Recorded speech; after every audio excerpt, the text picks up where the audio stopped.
Hi നമസ്കാരം. എന്തൊക്കെയുണ്ട് വിശേഷം? എല്ലാവർക്കും സുഖമെന്ന് വിശ്വസിക്കുന്നു. അതുപോലെ എനിക്ക് സുഖം തന്നെയാണ്. അപ്പം എന്താ പറയുക, എല്ലാവരും രാവിലെ മോർണിംഗ് ബ്രേക്ക്ഫാസ്റ്റ് കഴിച്ചെന്ന് വിശ്വസിക്കുന്നു. ഞാനും ബ്രേക്ക്ഫാസ്റ്റ് കഴിച്ചു. ദോശയും ചട്നിയായിരുന്നു. പിന്നെ എന്താ പറയുക, കട്ടൻ കോഫി. പിന്നെ മൂന്ന് ഷോപ്പ് തുറക്കാൻ പോയി. അപ്പം ഞാൻ വീട്ടിലാണ്. പിന്നെ മോളിവിടെ ഉണ്ട്. അന്നേരം നിങ്ങൾക്ക് പറയേണ്ട ഏറ്റവും വലിയ വിശേഷം അതാണല്ലോ, മോളിവിടെ ഉണ്ട്. കുറേ കാര്യങ്ങളൊക്കെ പറഞ്ഞ് മനസ്സിലാക്കുന്നുണ്ട്.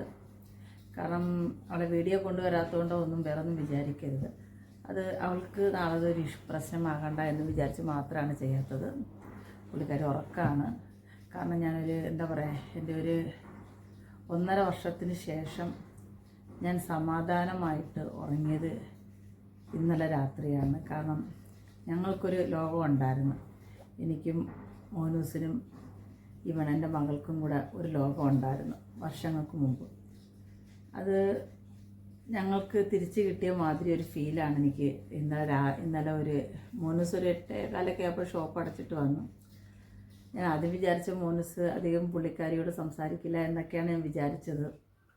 പക്ഷേ അവൻ പഴയതുപോലെ, അവൻ എങ്ങനെ ആയിരുന്നു അവളുടെ അടുത്ത് അതുപോലെ അവർ രണ്ടുപേരും സംസാരിക്കുകയും ഓരോന്ന് പറഞ്ഞ് എന്നെ കളിയാക്കിയൊക്കെ ചെയ്തപ്പോൾ ഞാൻ ഭയങ്കര ഹാപ്പി ആയിട്ടോ. ഉള്ള സത്യം പറയല്ല, ഞാൻ ഭയങ്കര ഹാപ്പിയായി.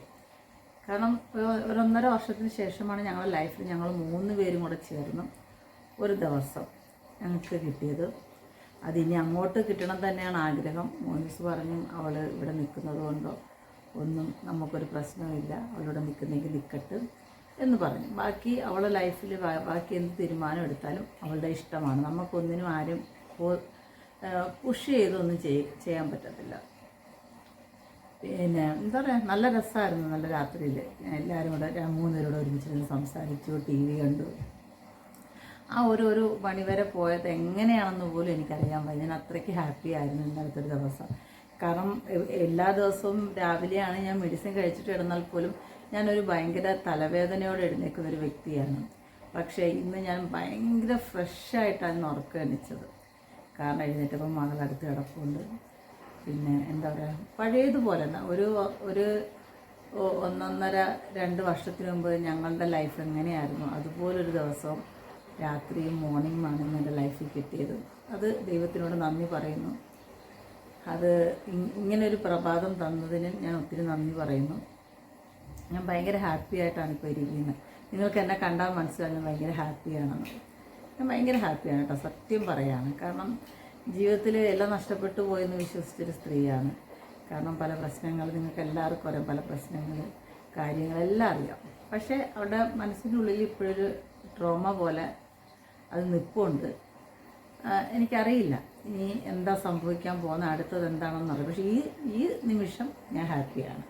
എന്തിൻ്റെ പേരിലും ഞാൻ ഹാപ്പിയാണ്, ഉള്ളത് പറയാമല്ലോ. കാരണം ഒരമ്മയെ സംബന്ധിച്ച് ഒരു മകൾ തിരിച്ച് വീട്ടിൽ വരിക, അവളുടെ ഒപ്പം ഇരിക്കുക, ഭക്ഷണം കഴിക്കുക, അല്ലെങ്കിൽ എല്ലാവരും ഒരുമിച്ചിരുന്ന് സംസാരിക്കുക, അതൊക്കെ ഒരു വലിയൊരു ഈ കുറച്ച് നാളിന് ശേഷം എനിക്ക് കിട്ടിയ വലിയൊരു ലക്കാണ്. ഞാനത് മോനസിനോട് പറയുകയും ചെയ്തു. മോനസ് ഞാൻ ഭയങ്കര ഹാപ്പിയാണ് കേട്ടോ രാവിലെ ഉറക്കം എണീച്ചപ്പോൾ. മറ്റേ ഞാൻ ഭയങ്കര പെയിനായിട്ടാണ് ഞാൻ മോർണിംഗ് ഉറക്കം എണീക്കുക. ഒരു അരമണിക്കൂറോളം ഞാൻ എൻ്റെ ബാൽക്കണിയിൽ ചെന്നിങ്ങനെ ഇരിക്കാറുണ്ട് പെയിൻ കാരണം. പക്ഷേ ഈ നിമിഷം വരെ എനിക്കിന്ന് അങ്ങനൊരു അവസ്ഥ ഉണ്ടാകുകയോ ഒന്നും ചെയ്തിട്ടില്ല. ഒരു ഫ്രഷ്നെസ്, എന്തോ ഒരു സുഖം, സന്തോഷം, എങ്ങനെ പറഞ്ഞു തരണമെന്ന് എനിക്കറിയില്ല. എന്തോ മോർണിംഗ് വല്ലാത്തൊരു ഹാപ്പിനെസ് മൂഡാണ് എനിക്കിന്നുണ്ടായിരിക്കുന്നത്. എല്ലാ ദിവസവും ഇങ്ങനെ തന്നെ ആവട്ടെ. പിന്നെ എന്താ പറയുക, വേറെയുള്ള കാര്യങ്ങളൊന്നും ഞാൻ പുള്ളിക്കാരോട് ചോദിച്ചപ്പോൾ പോകുന്നില്ല എന്നൊക്കെയാണ് പറഞ്ഞത്. പക്ഷേ എനിക്കറിയില്ല എന്തായിരിക്കും ഇനി അടുത്ത് സംഭവിക്കാൻ പോകുന്നത്. മനുഷ്യർക്ക് അടുത്ത കണക്ക് എന്താ മാറ്റം വരാൻ പോകുന്നതെന്ന് എനിക്കറിയില്ല. അപ്പം ചോദിച്ചതിനെല്ലാം ഒരു ആ എന്നുള്ള ആൻസർ മാത്രമേ ഉള്ളൂ. ആ വ്യക്തിയുടെ ഉള്ളിൻ്റെ ഉള്ളിൽ ഭയങ്കര സ്നേഹമാണ് എനിക്ക് മനസ്സിലായി. പക്ഷേ ഞാൻ വീണ്ടും അത് കുത്തി സംസാരിക്കാനോ ചോദിക്കാനോ നിന്നില്ല. അവൾ ഹാപ്പി ആയിട്ടായിരുന്നു പരിഗത്തിരിക്കുന്നത്. ഞാനത് മാത്രമേ കാണുന്നുള്ളൂ. കാരണം വേണ്ടാത്ത കാര്യങ്ങൾ ചോദിച്ച് ഒരാളെ ബുദ്ധിമുട്ടിപ്പിക്കുകയും വിഷമിപ്പിക്കുകയും ശരിയായ കാര്യങ്ങളല്ലല്ലോ. അതുകൊണ്ട് ഞാനൊന്നും ചോദിച്ചിട്ടില്ല. അത് എനിക്ക് ഓരോ ദിവസവും ഇങ്ങനെ തന്നെ പോട്ടെ എന്ന് ദൈവത്തോട് പ്രാർത്ഥിക്കുന്നു. അതുപോലെ ഞാൻ പറയാണ്, ഞാൻ ഇന്നലെ എന്താ പറയുക, ഞാൻ ഇങ്ങനെ പറഞ്ഞിട്ട് വേറെ ഒന്നും വിചാരിക്കരുത് ആരും കേട്ടോ. ഞാൻ ഇന്നലെ നമ്മുടെ കൃപാസദനത്തിൽ ഞങ്ങളന്ന് ആലപ്പുഴ പോയ സമയത്ത് കൃപാസദനത്തിൽ അവിടുത്തെ മാതാവിൻ്റെ ചെറിയൊരു കുഞ്ഞ് ഫോട്ടോസ് ഞാൻ മേടിച്ച് എൻ്റെ റൂമിൽ കൊണ്ടുവച്ചിട്ടുണ്ടായിരുന്നു. എന്നിട്ട് ഞാൻ ഇവള് അമ്മയുടെ അടുത്തായിരുന്നു താമസിച്ചിരുന്നത്. അവിടുന്ന് വന്ന സമയത്ത് ഈ 2-3 ദിവസമായിട്ട് അവൾ അമ്മയുടെ അടുത്ത് തന്നെയായിരുന്നു. അന്നേരം ഇന്നലെ ഉച്ചയ്ക്ക് എടുത്ത് വിളിച്ചു, മമ്മി ഞാൻ അങ്ങോട്ട് മെനഞ്ഞാന്ന് വൈകുന്നേരം ഇവിടെ വന്നിട്ട് സിസ്റ്ററായിട്ട് നൈറ്റ് തിരിച്ച് പോവുകയും ചെയ്തു. അന്നേരം ഇന്നലെ ഒരു 12 മണിയായപ്പോൾ ചോദിച്ചു, മമ്മി ഞാൻ അങ്ങോട്ട് വരട്ടേന്ന് ചോദിച്ചു. ഞാൻ പറഞ്ഞു വാ എന്ന് പറഞ്ഞു. അന്നേരം മോനസിനെ കൊണ്ട് ഞാൻ യൂബർ ബുക്ക് ചെയ്യിപ്പിച്ചു കൊടുത്ത് അവൾ നമ്മുടെ അടുത്ത് വന്നിട്ട് ഈവനിങ് തിരിച്ച് പോകുമെന്നും പറഞ്ഞിട്ട് അമ്മയുടെ അടുത്ത് പോകുമെന്നും പറഞ്ഞിട്ടാണ് വന്നത്. ഞാനൊന്നും വേണ്ടിയില്ല, ശരി അവളുടെ ഇഷ്ടം പോലെ ചെയ്യട്ടെ. പക്ഷെ രാത്രി അവർ ചോദിച്ചു, മമ്മി ഞാൻ പോകുന്നില്ല, ഇന്ന് ഇവിടെ നിൽക്കാമെന്ന് പറഞ്ഞു. ഞാൻ പറഞ്ഞു ശരി എന്ന് പറഞ്ഞു. അമ്മേനെ വിളിച്ചിട്ട് ഞാൻ പറഞ്ഞ് സിസ്റ്ററോടും പറഞ്ഞ് അവളിവിടെ നിൽക്കാമെന്ന് പറഞ്ഞെന്ന് പറഞ്ഞു. പിന്നെ ഞാൻ അവൾ തന്നെ വിളിച്ച് പറഞ്ഞു, അമ്മ ഞാൻ ഇന്ന് വരുന്നില്ല, പിന്നെ അങ്ങോട്ട് നാളെ രാവിലെ വരാമെന്ന് പറഞ്ഞു. ശരിയെന്ന് ഞാൻ പറഞ്ഞു. അന്നേരം ഈ ഒരു സന്തോഷം ലൈഫിൽ എനിക്ക് കിട്ടുമെന്ന് ഞാൻ ഒരിക്കലും പ്രതീക്ഷിച്ചല്ല കേട്ടോ, സീരിയസ്ലി പറയാം. എനിക്ക് ദൈവമായിട്ട് മാതാവായിട്ട് എന്നിട്ട് ഞാൻ ഇവൾ വരുമെന്ന് പറഞ്ഞപ്പം എനിക്ക് പേടിയായി. കാരണം ഞാൻ അവൾ വന്നിട്ടും മോനുസ് അധികം സംസാരിച്ചില്ല പുള്ളിക്കാരിയോട്. അന്നേരം മോനുസ് പെട്ടെന്ന് കുളിക്കാൻ പോയി, ജസ്റ്റ് കണ്ടും കുളിക്കാൻ പോയി. ഞാൻ മാതാവിനോട് ഓടിച്ചെന്ന് പ്രാർത്ഥിച്ചു, മാതാവേ ഇന്ന് വരുന്നുണ്ട്, അവളിപ്പോൾ വരും, പക്ഷെ വൈകുന്നേരം വന്നാലും മോനുസ് കാണും, മിണ്ടാതിരിക്കല്ലേ, ഇവർ തമ്മിൽ നല്ലോണം സംസാരിക്കണേ എന്ന് ഞാൻ മാതാവിനോട് പ്രാർത്ഥിച്ചു. പക്ഷേ മോനുസ് വന്ന് ഡോറ് തുറന്നപ്പോഴേ അവളാ ചെന്ന് ഡോറ് തുറന്നു കൊടുത്തത്. പക്ഷെ അപ്പോഴേ അവൾ നല്ല രീതിയിൽ ചിരിച്ചു. അന്നേരം ഞാൻ മാതാവിനോടാണ് ആദ്യം നന്ദി പറയേണ്ടത്. കാരണം ആ ഒരു ദിവസമായാലും ഒരു നേരമായാലും ഒരു മിനിറ്റ് ആയാലും ആ ഒരു സന്തോഷം എനിക്ക് തന്നത് മാതാവ് തന്നെയാണ്. അതിൽ വേറെ ഒരിതും കൊണ്ടല്ല പറയുന്നത്, ഞാൻ പ്രാർത്ഥിച്ചത് കൊണ്ട് മാത്രമാണ് ഞാൻ നിങ്ങളോട് ഷെയർ ചെയ്യുന്നത്. അതിൽ വേറെ ഒന്നും ചിന്തിക്കരുത്. ആ ഒരു കാര്യത്തിൽ എനിക്ക് എന്തോ മാതാവ് എന്നെ സംരക്ഷിച്ചു എന്നൊരു തോന്നൽ എനിക്കുണ്ടായി. കാരണം കിടക്കുന്നിടം വരെ നല്ല രീതിയിലും ഒരുമിച്ച് എല്ലാവരും കൂടെ ഈ സോഫയിൽ ഇരുന്ന് സംസാരിച്ച് പോയി കിടന്നു. പഴയ മകളെയും പഴയ മോനൂസിനെയും എനിക്ക് തിരിച്ചു കിട്ടി കുറച്ച് സമയത്തെങ്കിലും. പല കാര്യങ്ങൾ ഞാൻ ചെയ്യുന്ന കുറേ കുറുമ്പുകൾ അങ്ങനെയൊക്കെ ഇവർ രണ്ടുപേരും പരസ്പരം ഇരുന്ന് പറഞ്ഞ് എന്നെ കളിയാക്കി. പണ്ടും അങ്ങനെയാണ്, എന്നെ എപ്പോഴും ഇവർ കളിയാക്കും, ഓരോ കാര്യങ്ങൾ പറഞ്ഞു. അങ്ങനെ ഇവർ കളിയാക്കി. പക്ഷെ ഞാൻ ഭയങ്കരമായിട്ട് ആസ്വദിച്ചു ആ സമയം. കാരണം പിന്നെ എന്താ ജീവിതത്തിൽ നമുക്ക് ഇതൊക്കെ തിരിച്ചു കിട്ടുമെന്നൊന്നും പ്രതീക്ഷയില്ലല്ലോ, ലൈഫല്ലേ. എന്താ ഞാൻ ശരിക്കും ഭയങ്കര ഹാപ്പിയായിരുന്നു കേട്ടോ. ആ ഒരു സമയം പറയാൻ പറ്റത്തില്ല. ഞാൻ കിടന്ന സമയത്ത് ഞാൻ ആലോചിച്ചു, ഞാൻ ഇന്ന് രാത്രിയിൽ എനിക്ക് രാത്രി കിടന്നാൽ ഭയങ്കര ടെൻഷൻ വരുമായിരുന്നു. അയ്യോ എൻ്റെ മോളെവിടെയാണ്, എന്താണ്, കാരണം ഇവർ താമസിക്കുന്ന സ്ഥലമൊന്നും എനിക്ക് അറിയില്ലായിരുന്നില്ല, എവിടെയാണ് എന്താണ് എന്നൊക്കെ ഒരു വിഷമവും സങ്കടവും എപ്പോഴും ആലോചിക്കും. ഞാൻ ഒരു ഭക്ഷണം എടുത്ത് വെച്ചാലും ഞാൻ അവളെക്കുറിച്ച് ചിന്തിക്കും. എത്ര ചിന്തിക്കുന്നില്ല എന്ന് പറഞ്ഞാലും ശരി, ഞാൻ ചിന്തിക്കും അവളെ ഭക്ഷണം കഴിച്ചണം. കാരണം അവിടെ ഓരോ ഭക്ഷണ രീതികളും അവളുടെ കാര്യങ്ങളെല്ലാം എനിക്ക് അറിയാം. എന്നിട്ട് അവൾക്ക് എന്ത് സാധനത്തിലാണ് ഇഷ്ടം കൂടുതൽ, എന്ത് സാധനം അവൾ കഴിക്കുക എന്നൊക്കെ ഞാൻ എപ്പോഴും ചിന്തിക്കും. കാരണം പുള്ളിക്കാരി നല്ലോണം കുക്ക് ചെയ്യുന്ന ആളൊക്കെയാണ്. കാരണം അതൊക്കെ എൻ്റെ അമ്മയുടെ നിന്ന് അവൾ പഠിച്ചിട്ടുണ്ട്. കാരണം നല്ല രീതിയിൽ നല്ല ഭക്ഷണം ഉണ്ടാക്കും, അത് 100% ഉറപ്പാണ്. അതായത് പട്ടിണി കിടക്കുന്നത്, പക്ഷെ അതൊക്കെ ചെയ്യാൻ കുറച്ച് മടിയാണ്, ഒത്തിരി മടിയാവും. പിന്നെ ഉറക്കം എണീക്കുന്നതും കുറച്ച് ലേറ്റായിട്ടൊക്കെ ഉറക്കം എണീക്കാറുണ്ട്. അന്നേരം അതൊക്കെ എനിക്കുള്ള ഓരോ ശീലങ്ങൾ എനിക്കറിയാം. അന്നേരം ഇതിനാലേക്ക് ഉറക്കം എണീച്ചാൽ ഇവൾ ഭക്ഷണം എങ്ങനെയായിരിക്കും കഴിക്കുന്നത്, ഇല്ലെങ്കിൽ എന്താവും, ഓരോ കാര്യങ്ങളിങ്ങനെ ചിന്തിച്ചുകൊണ്ടേ ഞാൻ ഇരിക്കുകയാണ് ചില സമയങ്ങളിൽ. പിന്നെ പുറത്ത് പോവുകയാണെങ്കിൽ ഞാനും മോനസും ഭക്ഷണം കഴിക്കുകയാണെങ്കിൽ അവൾക്ക് ഇഷ്ടമുള്ള സാധനം എന്തെങ്കിലും കാണുമ്പോൾ ഞാൻ ഇത് ഇവനാക്ക് ഭയങ്കര ഇഷ്ടമാണെന്ന് ഞാൻ മോനസിനോട് പറയും. അവനും അറിയാം അവൾക്ക് ഇന്നത് ഇഷ്ടമാണ്. അവളുടെ എല്ലാ ഫുഡിൻ്റെ മെനുവും എനിക്കും മോനസും അറിയാനൊക്കെ ഈ ലോകത്ത് ഒരു മനുഷ്യർക്ക് അറിയില്ല. കാരണം അവളുടെ ജീവിതത്തിൽ ഏറ്റവും കൂടുതൽ ടൈം സ്പെൻഡ് ചെയ്തത് ഞങ്ങളുടെ കൂടെ തന്നെയാണ്. കാരണം നമുക്ക് നല്ല കാലവും വന്നിട്ടുണ്ട്, ചീത്ത കാലവും വന്നിട്ടുണ്ട്. ഞാൻ ദുബായിൽ നിന്ന് വന്ന സമയത്ത് നമ്മളൊരു 1-2 വർഷം നമുക്ക് കുറച്ച് ബുദ്ധിമുട്ടുകളും കാര്യങ്ങളൊക്കെ നല്ലോണം സ്ട്രഗിൾ ഞങ്ങൾ ലൈഫിൽ ചെയ്തിട്ടുണ്ട്. ആ ടൈമിൽ അന്നേരം ഞങ്ങൾക്കറിയാം ഞങ്ങൾക്ക് എന്തൊക്കെ പ്രശ്നം ഞങ്ങൾക്ക് ഉണ്ടായിട്ടുണ്ടെന്ന് ഞങ്ങൾക്കറിയാം.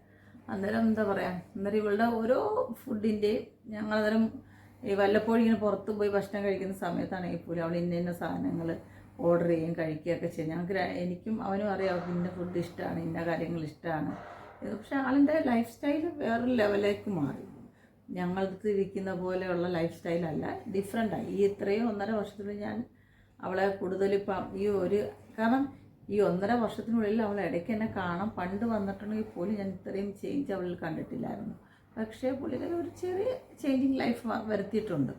കാരണം അത് പറയാതെ പറ്റത്തില്ല കേട്ടോ. കാരണം തീർച്ചയായിട്ടും ആ ഒരു ചേഞ്ചിങ് അവളുടെ ജീവിതത്തിൽ അവൾ ഒരു ഇതുപോലെ മാറിയിട്ടുണ്ട്. എനിവേ എന്തിരുന്നാലും ദൈവം നല്ലൊരു സമയമാണ് എനിക്ക് തന്നത്. അതങ്ങോട്ട് ദീർഘകാലം വരെ നീണ്ടു നിൽക്കട്ടെ എന്നാണ് ഞാൻ ദൈവത്തമ്പുരാനോട് പ്രാർത്ഥിക്കുന്നത്. ദൈവങ്ങളോട് അതിൻ്റെ ഇടയ്ക്കൊരു കോൾ വന്നിട്ടോ, അതാണ് കട്ടായിപ്പോയത്. അന്നേരം അവനിങ്ങനെ എന്നോട് ചോദിച്ചു, ഇവിടെ നിൽക്കല്ലേ അതോ പോവോ? ഞാൻ പറഞ്ഞു അറിയില്ല മോനുസേന്ന് പറഞ്ഞു. അന്നേരം ഒക്കെ ഇനി അവരെ നമ്മളോട് സ്ഥിരം നിൽക്കണോ വേണ്ടെന്നൊക്കെ ചിന്തിക്കുന്നത് ആ ഒരു വ്യക്തിയാണ്. ഒരു 18 വയസ്സിന് മുമ്പുള്ള കുട്ടികളാണെങ്കിൽ നമുക്ക് പറഞ്ഞാൽ മനസ്സിലാവും. 18 വയസ്സ് കഴിഞ്ഞ് കുട്ടികളോട് അവരവരുടെ തീരുമാനങ്ങളാണ്. ശരി, കാണാം. നമുക്ക് ഞാൻ നിങ്ങളോട് പറയാം, ഞാൻ നിങ്ങളോട് ഒന്നും പറയാതിരിക്കത്തില്ല. നിങ്ങൾക്കറിയാം, നിങ്ങളോടെല്ലാം എൻ്റെ വീട്ടിൽ നടക്കുന്ന എല്ലാ സംഭവങ്ങളും ഞാൻ നിങ്ങളോട് ഷെയർ ചെയ്യാറുണ്ട്, പറയാറുമുണ്ട്. കാരണം നിങ്ങൾ എൻ്റെ ഫാമിലിയാണ്. എനിക്ക് ഏറ്റവും കൂടുതൽ സന്തോഷവും എനിക്ക് നിങ്ങളോട് ഈ ഒരു കാര്യം നിങ്ങളോട് ഷെയർ ചെയ്യുന്നതിലാണ്.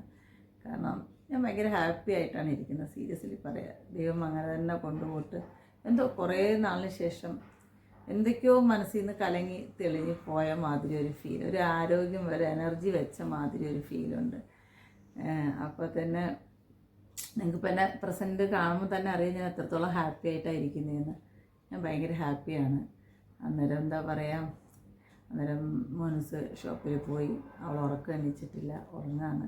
ഞാൻ വിളിക്കാൻ നിന്നിട്ടില്ല, ചെന്ന് ജസ്റ്റ് ഒന്ന് തട്ടണമെന്ന് വിചാരിച്ചു. പണ്ട് ഞാൻ അങ്ങനെയായിരുന്നു, ഉറങ്ങുന്ന സമയത്ത് ഒരു 9:30-10 മണിയാകുമ്പോൾ ഞാൻ ചെന്ന് ഇങ്ങനെ തട്ടി വിളിക്കും, എണ്ണിക്കെന്ന് പറഞ്ഞിട്ട് വിളിക്കും. പക്ഷെ എനിക്ക് അങ്ങനെ വിളിക്കണമെന്നുണ്ടായിരുന്നു. പക്ഷെ വേണ്ട, ഡിസ്റ്റർബ് ചെയ്യണ്ട, സമാധാനമായിട്ട് ഉറങ്ങട്ടെ എന്ന് വിചാരിച്ചു.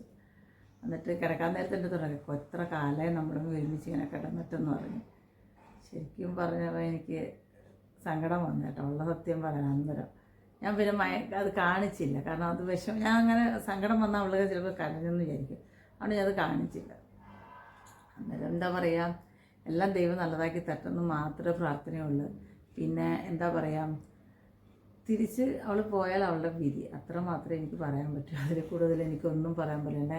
എൻ്റെ പരമാവധി, എൻ്റെ കഴിവിന് പരമാവധി ഞാൻ അവളെ എൻ്റെ അടുത്ത് എന്നിലേക്ക് തന്നെ പിടിച്ചു നിർത്താൻ ഞാൻ ശ്രമിക്കുന്നുണ്ട്. ഒരമ്മ ചെയ്യേണ്ട എല്ലാ കാര്യങ്ങളും ഞാൻ ചെയ്യുന്നുണ്ട്. ബാക്കിയെല്ലാം ദൈവത്തിൻ്റെ കയ്യിലാണ്, പിന്നെ അവളുടെ കയ്യിലുമാണ്. അന്നേരം എല്ലാവരും സന്തോഷത്തോടെ സമാധാനത്തോടെ ഇരിക്കുന്നു വിശ്വസിക്കുന്നു. അതുപോലെ എല്ലാവരും ബ്രേക്ക്ഫാസ്റ്റ് കഴിച്ചു എന്ന് വിശ്വസിക്കുന്നു. ഞാനും ബ്രേക്ക്ഫാസ്റ്റ് കഴിച്ചു. പിന്നെ അന്നേരം അമ്മയും സിസ്റ്ററും വിളിച്ചിരുന്നു. കാരണം എന്ത് ചെയ്യുന്നു, ഉറങ്ങുവാണോ എന്നൊക്കെ എന്നെ ചോദിച്ചു. ഞാൻ പറയാതെ അവർ ഉറങ്ങുവാണ്. പിന്നെ എന്താ പറയുക, എല്ലാവർക്കും ഹാപ്പിനെസ് തരുന്ന മാത്രം അങ്ങോട്ട് ഇരിക്കുക എന്നാണ് എനിക്ക് പറയാനുള്ളത്. നമ്മൾ ഓരോ നിമിഷവും ഓരോ ജീവിതത്തിൽ ഓരോ കാര്യങ്ങൾ ചെയ്യുമ്പോൾ മറ്റുള്ളവർ നമ്മൾ കാരണം വിഷമിക്കുന്നത് നമ്മൾ കാണരുത്. അവർ സന്തോഷത്തോടെ സമാധാനത്തോടെ ഇരിക്കുന്ന കാണുന്ന ആളാണ് ലൈഫിൽ ഏറ്റവും വലുത്. ഇപ്പോൾ ഞാനായാലും നിങ്ങളായാലും നാളെ നമ്മൾ ഓരോ നിമിഷവും ജീവിതത്തിൽ നമ്മൾ ആലോചിക്കണം, നമ്മൾ കാരണം വേറെ ആരും ബുദ്ധിമുട്ടരുത്, അത്രമാത്രം ചിന്തിച്ചാൽ മതി. പിന്നെ അതുപോലെ നമ്മൾക്ക് പൈസ ഇല്ലെന്നോ അങ്ങനെ ഇല്ലെന്നോ ആരും ചിന്തിക്കേണ്ട. പൈസ എന്ന് പറയുന്നത് അത് നമുക്ക് ആഡംബരവും ജീവിതത്തിൻ്റെ ഒരു ഭാഗം നിലനിർത്താനുള്ളതാണ്. പക്ഷെ ഇതെല്ലാം ഉണ്ടാക്കുന്നത് മനുഷ്യൻ തന്നെയാണ്. മനുഷ്യൻ വിചാരിച്ചാൽ മാത്രമേ ഇതെല്ലാം ഉണ്ടാകുകയുള്ളൂ. പിന്നെ പണത്തിൻ്റെ പോലെ ആർത്തിയോടെ ഇറങ്ങിത്തിരിക്കാതിരിക്കുക. ജീവിക്കാൻ വിചാരിച്ചാൽ പണം വേണം, അത് വേണം. തീർച്ചയായിട്ടും നല്ല വസ്ത്രം ധരിക്കണം, നല്ല ഭക്ഷണം കഴിക്കണം, കയറി കിടക്കാൻ നല്ലൊരു സ്ഥലം വേണം. അത് വാടക വീടാണെങ്കിൽ പോലും. അത്രേ ഞാൻ ചിന്തിക്കുന്നുള്ളൂ. അല്ലാതെ വേറെ ഒരു കാര്യത്തിലും ഞാൻ ചിന്തിക്കാറുമില്ല, ഒന്നുമില്ല. എനിക്ക് പിന്നെ എന്നെ സംബന്ധിച്ച് എനിക്ക് അത് വേണം, ഇത് വേണം, അല്ലെങ്കിൽ എനിക്ക് ഇന്നത് വേണം എന്നുള്ള ഒരാഗ്രഹങ്ങളുമില്ല. ഞാൻ ഇരിക്കുന്ന സ്വർഗമാക്കാൻ എനിക്ക് പറ്റും. ഞാൻ എപ്പോഴും അങ്ങനെ ചിന്തിക്കുന്നതാണ്. ഞാനിരിക്കുന്ന എവിടെയായാലും ഞാൻ നല്ല രീതിയിൽ കൊണ്ടുപോയി നല്ല രീതിയിൽ വൃത്തിയും വെറുപ്പോടെ ഇരിക്കും. എൻ്റെ രക്തത്തിൽ ഞാൻ കഴിഞ്ഞു പോയതാണ്. ഈ ചെറുതായിട്ട് OCD ഉള്ളൊരു വ്യക്തിയാണ് കേട്ടോ. ചെറുതായിട്ട് OCD ഉണ്ട്. അത് വലിയ ഇതിലൊന്നും എത്തിയില്ല, എന്നാലും ഉണ്ട്. OCD എന്ന് പറയുന്നൊരു അസുഖം എന്നിലുണ്ട്. പിന്നെന്താ പറയുക, അത് മാത്രമല്ല പല പല അസുഖങ്ങളോടൊക്കെ പറയാൻ തുടങ്ങി കഴിഞ്ഞാൽ അയ്യോ പറയാനേ സമയമുള്ളൂ. കാരണം പല ട്രീറ്റ്മെൻറ്റും എടുക്കുന്നുണ്ട്, പല കാര്യങ്ങൾ ചെയ്യുന്നുണ്ട്, എല്ലാം ഉണ്ട്. അപ്പം ജീവിതത്തിൽ ഓരോ മാറ്റങ്ങൾ ഇപ്പോൾ വരും, മാറ്റങ്ങൾ സംഭവിക്കും. അപ്പം നമ്മളതിനനുസരിച്ച് അങ്ങ് ജീവിച്ച് പോകുന്നു.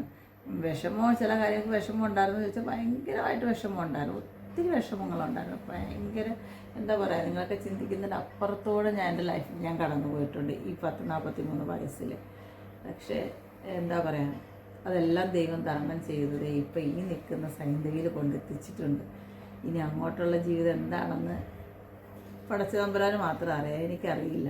ദൈവം സൃഷ്ടിച്ച് ഭൂമിയിലോട്ട് വിട്ട് എന്നാൽ പോയി സൈന്ധവി എന്താണെന്ന് വെച്ചാൽ കാര്യങ്ങൾ ചെയ്യൂ, ഇല്ലെങ്കിൽ അനുഭവിക്കൂ എന്ന് പറഞ്ഞ് എഴുതി തലയിൽ ഇട്ടിട്ട് അടിച്ചു വിട്ടതാണ്. അന്നേരം വിളിക്കേണ്ട സമയമാകുമ്പോൾ തിരിച്ചങ്ങ് വിളിക്കും. ഇനി അടുത്ത ജന്മം ഉണ്ടെങ്കിൽ വീണ്ടും ജനിക്കും. അങ്ങനെയൊക്കെ തന്നെയാണ് മനുഷ്യർ. പിന്നെ എന്താ പറയുക, പിന്നെ ഓണമൊക്കെ ഇങ്ങ് വരാൻ പോണ്. പിന്നെ അതുപോലെ പറയാം, നമ്മൾക്ക് അച്ഛന്മാരോ അമ്മമാരോ ആരെങ്കിലുമൊക്കെ നഷ്ടപ്പെട്ടവരുണ്ടെങ്കിൽ വാവൊക്കെ ആകുമ്പോൾ അവർക്ക് വെച്ച് ഭക്ഷണം വെക്കുക, അവരെ അന്ത്യകർമ്മ ചടങ്ങ് നമ്മൾ ചെയ്യുന്ന ഇതുണ്ടല്ലോ. ഈ വർഷം ഞങ്ങൾക്കും ചെയ്യാനുണ്ട്. കാരണം എൻ്റെ അപ്പം മരിച്ചിട്ട് ഇപ്പോൾ 2 വർഷമാണ്. അത് ഞങ്ങൾക്ക് 3 പേർക്കും ബലിയിടണം. പിന്നെ അമ്മയ്ക്ക് ആണെങ്കിൽ അമ്മയുടെ അച്ഛനും അമ്മയ്ക്കും വേണ്ടി ഇടണം. അങ്ങനെ കുറേ കാര്യങ്ങളുണ്ട്. അന്നേരം ഇതാണ് ജീവിതം. ഇതിങ്ങനെ ഞാൻ വിശ്വസിക്കാനാണ് ആഗ്രഹിക്കുന്നത്. ലൈഫ് ഇങ്ങനെയാണ്. നമുക്ക് ദുഃഖം തരുമ്പോൾ നമുക്ക് വാരിക്കോരി ദൈവം ദുഃഖം തരും. നമുക്ക് സന്തോഷം തരുമ്പം വാരിക്കോരി സന്തോഷം തരും. അങ്ങനെ ഒരു സിറ്റുവേഷനാണ് ഇപ്പം ഞാൻ കടന്നു പോയിക്കൊണ്ടിരിക്കുന്നത്. കാരണം ഭയങ്കര ഹാപ്പിയാണ്, സീരിയസ്ലി പറയാം. ഇപ്പം എനിക്ക് ദൈവം സത്യം പറയുകയാണ്, ഇപ്പം ഞാനങ്ങ് മരിച്ചു പോയാലും ഞാൻ ഹാപ്പി ആയിട്ടിരിക്കും. കാരണം ഇപ്പം എൻ്റെ ചുറ്റും എല്ലാവരും ഉണ്ട്, എല്ലാവരും മനസ്സിൽ സന്തോഷ സമാധാനമുണ്ട്. ഇപ്പം ഈ ഒരു നിമിഷം ഞാൻ മരിച്ചാലും ഞാൻ ഹാപ്പി ആയിട്ട് തന്നെ ആയിരിക്കും. പക്ഷെ ഒരു ദിവസം എൻ്റെ മകൾ എൻ്റെ അടുത്ത് ഉണ്ടായിരുന്നു എന്നുള്ളൊരു സന്തോഷം എനിക്കുണ്ട്. സീരിയസ്ലി പറയാം. പിന്നെ അവളോട് നിൽക്കണമെങ്കിൽ നിൽക്കട്ട്, ഇല്ലെങ്കിൽ അമ്മയടുത്ത് നിൽക്കണമെങ്കിൽ നിൽക്കട്ട്. ഹോസ്റ്റലിൽ പോകാനാണ് ഇഷ്ടമെങ്കിൽ അതൊക്കെ അവളുടെ ഇഷ്ടം, അതെല്ലാം അവളുടെ. കാരണം നമുക്ക് 18 വയസ്സിനൊക്കെ ഇപ്പോഴുള്ള കുട്ടികളാണെങ്കിൽ നമുക്കത് നമ്മുടെ ഇതിൽ പിടിച്ച് നമുക്ക് നിർത്താം. പക്ഷേ 23-24 വയസ്സായ ഒരു കുട്ടിയോട് നമുക്കൊന്നും പറയാൻ പറ്റത്തില്ല. അത് റോങ്ങാണ്. അവർ തീരുമാനിക്കും, അവരെവിടെ നിൽക്കണം, എന്ത് നിൽക്കണം എന്ന് അവർ തീരുമാനിച്ചിട്ട് അതിന് അവൾ തന്നെ ഒരു ആൻസർ തരും എന്ന് ഞാൻ പ്രതീക്ഷിക്കുന്നു. അപ്പോൾ ഇന്നത്തേക്ക് ഇത്രയേ ഉള്ളൂ പറയാൻ. എല്ലാവരും സന്തോഷത്തോടെ സമാധാനത്തോടെ ഇരിക്കുക. ഇനി അടുത്തൊരു വീഡിയോ ആയിട്ട് പിന്നെ വരാം. Okay, bye bye, Tata.